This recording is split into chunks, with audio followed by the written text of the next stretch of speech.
Tubanirizaako abatugoberera neno ku channel yaffe ya NASA Scales. Amanya ganeze NASA Scales.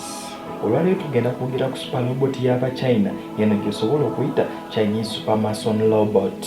Yabuvuddeko amawanga agasukka mu abiri gasayininga endagaano gy'osobola okuyita Artemis Accord. Endagaano eno yagendererwamu amawanga ganeeno agasobola okucollaboratinga oba okukwatagana n'ekitongole kya America bagende ku mwezi oba basindike ba astronauts ku mwezi. Wabula eggwanga lya China n'erya Russia lyavaayo ne ligaana okwetaba mwene endagaano. Engeri gye kiri nti eggwanga lya China already eggwanga linene erya America lyali lyagaana dde ekitongole ekya NASA okuviira ddala mu mwaka gwa 2011 okuddamu okukwatagana n'eggwanga linene erya China ku bintu ebyekwatagana ne ku by'obwengula. Wabula okusinziira mu kyasa kineeno oba mu myaka gineeno gye tulimu eggwanga linene erya China likoze osobola okuyita major space exploration moves. Zineeno moves bakozeemu oba ba achievinzeemu ebintu ebyenjawulo ennyo ng'okuzimba space station yaabwe ey'aba China gy'osobola okuyita Tiangong oba giyite Heavenly Palace. Ng'era eno nagyogerako mu vidiyo zange gye buvuddeko awo. Osobola okgenda mu vidiyo zange enkadde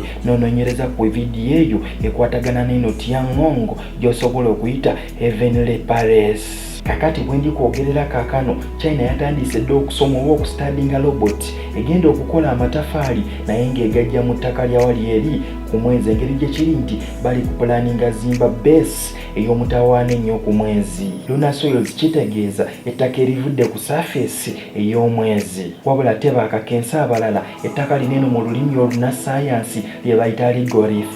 Tegeeza ettaka eriva ku lunar surface oba eriva ku mwezi. Robot eno abasajja aba China bagidesigninze eyambeko omuzimba ne ku maintaininga countries future moon base oba base y'abasajja banene aba China yabagenda ozimba ku mwezi kubanga egenda kuba ng'ebayambako mu kuba amatafaali naye ng'egajja mu Regolith kiyambeko okumaintaininga n'okuzimba obulungi nuclear base eno gye bali planning okuteeka ku mwezi. Robot eno baligizimba era okusinziira ku research ava wali eri mu kibuga kya Wuhan basuubira nchinga mu mwaka gwa 2028 nga bakozesa mission oba nga bali ku space mission gy'osobola okuyita Chang'e 8 space mission. Wabula abasajja banene bavuddeyo ne ba unveiling eno super robot.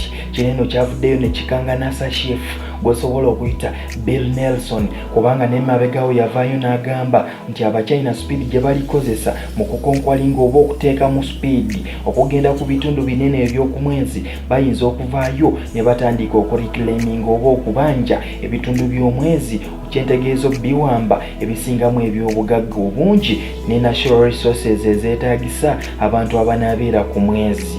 Wabula ate kyentayagala weerabire ly'eggwanga lya America nga neeno base ze banaaba bazimbyengako ebizungiriza ebinaaba biva eno wansi ku nsi nga byolekera okugenda ku planet eri eya Mars bigenda kwesanga omwezi guneeno bwe bigenda okulifibweringiranga olwo bisooke byolekere oba biddemu okutindiga olugendo okugenda wali eri ku sseŋŋendo ya Mars kubanga okuva ku nsi okwolekera ku Mars wala nnyo ate okukompeyalinga n'olugendo okuva ku nsi okudda waneeno ku mwezi. Yadde nga abasajja banene aba America bapulanize Artemis 2 program kyentegeeza launch ey'okubiri eya Artemis nga bagala sindika ba astronauts ku mwezi era nga basuubira ogironchinga mu mwezi gwe 11 ng'ennaku z'omwezi 24 mu mwaka guneeno ogwa 2023.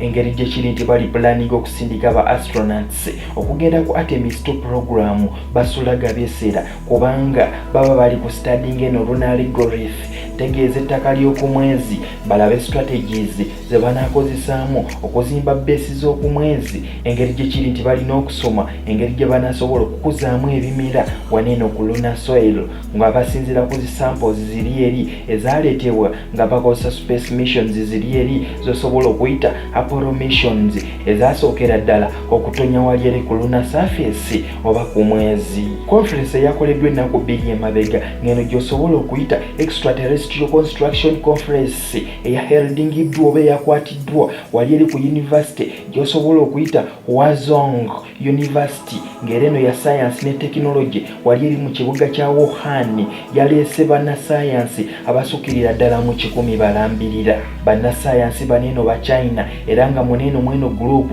mwabaddemu ba Chinese scientists ba researchers, ba space contractors ngera baneno bazze wamu balabe engeri gye bagenda okuzimbamu base eno bakole ne 3D designs engeri infrastructure gyegenda okulabikamu eya Chinese base oba wali eri ku lunar surface itegeeza ku mwezi gye buvuddeko China yasobola okuretrieving oba yasobola okufuna soil samples eziva ku lunar surface ngera eno side y'omwezi gyosobola okuyita near side of the moon nga bakosa missions zaabwe gyosobola okuyita Chang'e 5 mission mu mwaka gwa 2020 awo basobolera okufuna ettaka eryali lisookedde ddala okuva ku mwezi nga liva mu missions ez'abanene aba China bennyini. Eggwanga linene erya China wenjogerera liri ku aiming okuretrieving ettaka eddala nga lineno lyosobola okuyita world's first soil samples nga liva ku gyosobola okuyita oba ku side y'omwezi gyosobola okuyita far side of the moon mu mission gye bagenda okukola gyosobola okuyita Chang'e 8 mission mu mwaka gwa 2025 we basuubira okufuna ettaka lineno